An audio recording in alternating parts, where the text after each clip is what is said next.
And there we go. Hey, everybody, thank you for being here today. I'm here with local counselor Hillary Marvin. So Hillary, first of all, thank you so much for doing this. And I just love to start off with asking you just kind of tell us a little bit about you and kind of your practice and your family and all that kind of stuff, if you wouldn't mind. Yeah, absolutely. Yeah, I'm Hillary Marvin. I am a licensed professional counselor in private practice in Frisco, right off of Main Street behind Fifth Street Patio Cafe. I specialize in children and adolescents and women. A little bit about me. I am married and I have one child. She's 3 years old and born and raised pretty much in Texas, kind of moved around a little bit out of the country, but have been in the McKinney-Frisco area for the past 2.5 years and loving it. Hillary, I've already played this for you, but just for everybody listening for this, I have a jingle for this segment because our show is called Ask a Therapist. And so here I'm going to start off with the jingle. So here we go, ladies and gentlemen, for the first time ever, the Ask a Therapist jingle. Ask a Therapist.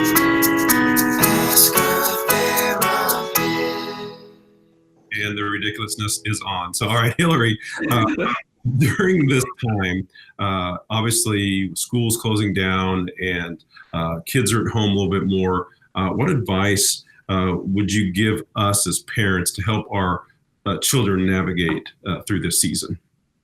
Yeah, it has definitely been a season of great transition, just with routines being off and just the structure that's normally in place in the day has been flipped upside down for parents and kiddos alike. I think just starting off with the basic of just understanding that it's a difficult time for everybody and really operating from a place of humility and grace in dealing with yourself and with spouses and with children.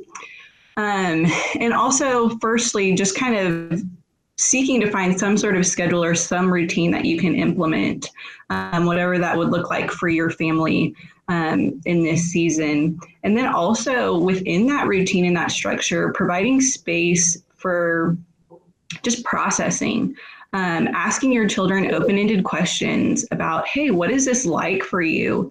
What do you miss most about school? What is something that you're looking forward to? And just providing that space to truly hear where they're at and giving them the chance to ask questions.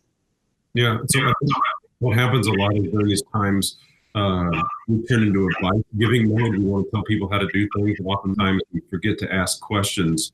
And so I think that'd be a really good thing for us to just to hear what's going on inside of their world too. As we were talking before, you mentioned something about a lot of times that kids might be grieving this little season of their life. So how can we help them? How can we help figure that out if they are grieving? Then how can we help them navigate that? Yeah, absolutely. There's definitely this tension that I feel we're all operating in of like, okay, we've been placed in this upheaval of schedules and routines and we need to stay positive. And so there's almost this fear of acknowledging all the emotions that are coming along with this. And there's lots of loss and lots of grief that needs to be happening. Like they might be missing their friends. And so not being afraid to enter into this place of tension. And like I said, asking those open-ended questions, seeking first to understand, because we often will have assumptions about where our kids are at or where our spouse is at, especially if there's some behaviors that might be a little bit unpredictable, some acting out going on. Instead of just jumping to an assumption of, hey, you're doing this to interrupt the day or to frustrate me, taking that time to seek to understand, like, hey, what are you feeling right now? What's going on? What would be helpful for you in this time? Even I love using creative expressive arts in my practice, which is something that everyone can do at home. Parents and kiddos alike, let's take some time to draw out, our hopes for the day or the thing that we might miss most about our friends at school. Just using different mediums and even, it doesn't have to be a sit down conversation. I think we can kind of miss our children when we have this expectation to sit down and and ask these in-depth questions and have an expectation that they would respond in a very adult-like manner. But maybe it might be going for a walk and asking these questions, or jumping on the trampoline, or even, using little figurines and asking questions that way, to just be, a non-threatening way. So they're not feeling like they're being, questioned, but really like, hey, I love you and we're in this together. I want to understand what this is like for you. Yeah. So really, it's a lot of being intentional, carving out some time, and during that time, asking some questions about what's going on in their inner world, doing some activities together where maybe they can just kind of process a little bit and let go of some of that emotion. And so one of the things as I've talked with parents is like, in doing that, that is like a big deal. But at the same time, they're stressed out because they're having to work from home. They're having to do all those things. And so maybe what are some things like we could talk to moms like you are about some self-care? What are some things that you could do to make sure that you're at your best to be able to help their kids be at their best? Is that a fair question? Yeah, absolutely. I think, as we're seeking to understand our kids, what we're doing is essentially modeling how the Lord pursues us, and he understands us completely. And so taking that time, whether it's waking up before the kiddos or in the evening, or just sometime throughout the day, being still before the Lord and being honest with our own emotions, and also being honest about who the Lord is. The Psalms are a great place to go to kind of see that example of the psalmist being really real and honest with their emotions, but simultaneously being really real and honest about who the Lord is. And we have an amazing God, right, that we can bring all of our emotions, regardless of the circumstances that we're in. He can handle it, right? And he is faithful to respond and to draw near to us during those times. And we can actively cling to those truths and those promises. And even asking yourself, okay, who is the Lord, right? And jotting down a list of those things. And what has he promised me? And what has he done?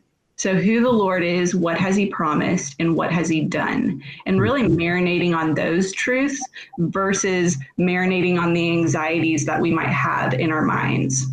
Yeah. And so practice, then you're focus on the promises that God has given us, and instead of focusing on the negative around us, start to turn our attention toward him and what he's done for us. And so just even if you can carve out a little time to read your Bible, we use the app YouVersion around here a lot that reads the scriptures to you, maybe just even listening to the Psalms, kind of turning that way to make sure that our souls are taken care of so that we can take care of the kids around us. And so, hey, that's pretty cool.